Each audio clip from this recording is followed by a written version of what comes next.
That was the most money I made. That was the most exposure. There was nothing after that. It never had closure. I mean, it was like the thing going on. Like people would say, "Oh, I remember Mark Merrill." It was never the greatest feud where it's going to go down in wrestling history, but it was something to both of us because that was his first time as a heel. Right. Again, I was a guy filling a slot. He was always a face his whole career. Okay, he got his face angle. He's more of a character. He's never the greatest wrestler.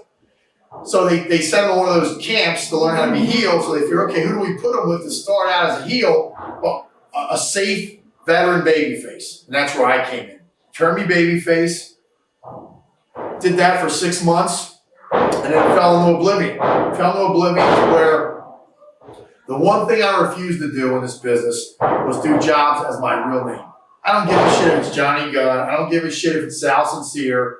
I don't give a shit what you call me. It wasn't going to be Tom Brandi. Because I never wanted people turning the channel, people that I hadn't grew up with or that knew me my whole life, and they say, oh, it is Tom Brandi losing again. If you're a character, is one thing. If you're Johnny Gunn, Sal Sincere, whatever it is one thing, especially when you're a heel. Slip on a banana peel. Nobody ever gets down on a heel doing jobs. When you're a baby face doing jobs, you're a piece of shit. It always will be. It's always been that way, always will be. When the job started, when there was no other angles in sight or any pushes in sight, I put in my resignation. Vince doesn't like when people quit. Every time I talked to Pritchard about not being happy, he just talked me into staying, which was fine. Never got to the point where it was imminent. I got to the point where I knew it was over when they wanted me to do, I can't remember the guy's name. Remember the giant they had on the Truth Commission? Giants? Yeah. Or Corgi? Corgi, that's it, Corgi. Well, they wanted to do something where he was going to claw me all the way back to the locker room. I said I was hurt. I can't do it. Fuck you.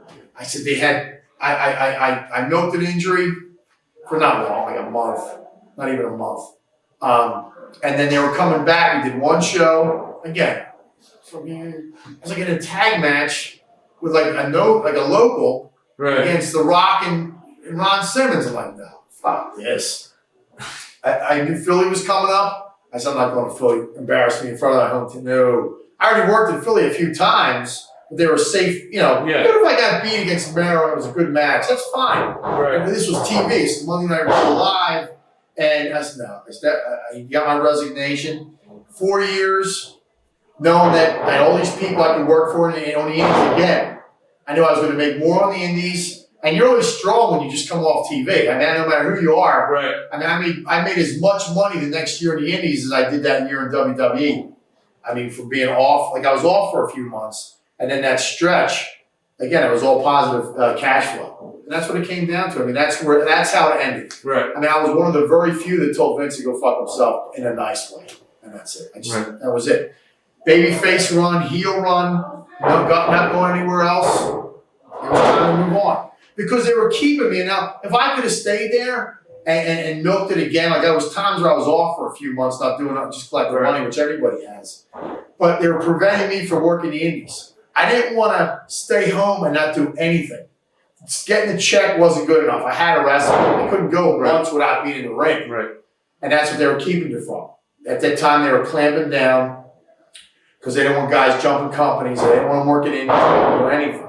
I said, it's just time to go. And that was it. After you left WWE, did you ever try to go back to ECW at all? Never a minute. Never, ever thought about it. It was pretty much just, again, you have a good savings. My house, everything I have in this world is from wrestling. Okay. You get a real beautiful, beautiful home. I have my own business now in a Hollywood Tans, which is, it's a nationwide tanning, it's a franchise. Right. And again, I look at so many guys that made 10 times more than me in the business that have nothing. What they made, they blew. The more they made, the more they blew. And I learned from when I was in a company, it was called the AWF out of Chicago. They did something that was called the Round System. It was booked by Tito Santana and by Sergeant Slaughter. It was a locker room of all WWF veterans. I couldn't believe how many were just down on their luck. I mean, guys like Bob Orton, Coco Beware, even Slaughter. I mean, Tito's one of the few. Tito's one of the ones I learned from what to do, and everybody else is what I learned not to do. Right. All these guys were just working nickel and dime jobs. If they were working at all, and they were broke, and they were living in trailers and all this other shit. And I said, I learned, that was 94. That was actually in between WCW, WWF. That company was up and down that fast. But I learned so much, and I just always stayed with me on what is save your money. And I did so much more with not making anywhere near some of these big stars make and end up with nothing. I mean, there's a guy out there, Jimmy Superfly Snuka, that was also a legend in my mind.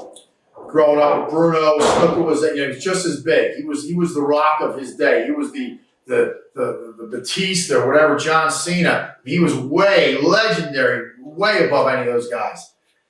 And this guy's still wrestling at 63 because he has to. Mm-hmm.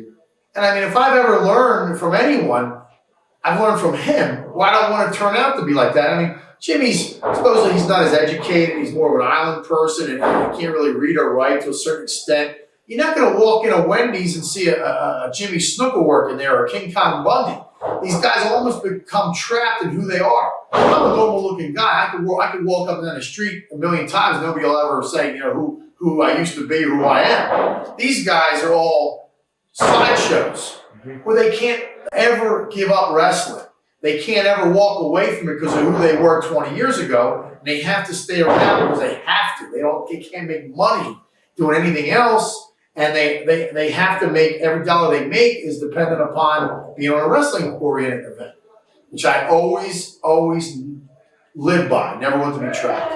I've only learned from a few guys, Honky Tonk Man, Tito Santana, and I can't even think of a third where they were good with their money. Veteran guys, 80s legends that still today, they're still well off. Very few. Any good Honky Tonk Man stories? My favorite Honky, he's a very close friend to this day. I talk to him once a week. My favorite story of Honky Tonk goes back to last year when Boss Man died. This is a great story. He called, there was a show that following weekend that Boss Man was on, that Honky wasn't on. He called a promoter while the body wasn't even cold yet. And he asked if he could take Boss Man's spot on the show. The funny part of the story is, we're in a locker room with Beefcake, myself, Honky, and Kahlua. Me and Kahlua heard the story from, the promoter, his name was Doug Gibson, told this other promoter, Travis Bradshaw, that got back to our friend Big Slam Vader. Vader was the one that told us. The joke is, Honky never knew it became public. Honky never knew it left Doug Ward's mouth. He never knew it left the promoter's mouth. So when I asked him about a locker room in front of about 8 people, he became red, but at the same time, we were putting him over. He had a smile from ear to ear. He said, "Hell, Tom, how the hell did you find out about that?" At first, he was embarrassed, and then he was so proud. He was proud as a peacock of how it got out and what he did. He goes, "Hell, Tom, I'm an entertainer. I'm a wrestler." He said, "I had to jump on that booking before somebody else did. The hell with them. I called a promoter. I emailed him 2 o'clock in the morning. I didn't care." That's a great story. Honky's full of stories, bro. Never a dull moment with the Honky Tonk Man. Greatest Intercontinental Champ of all time.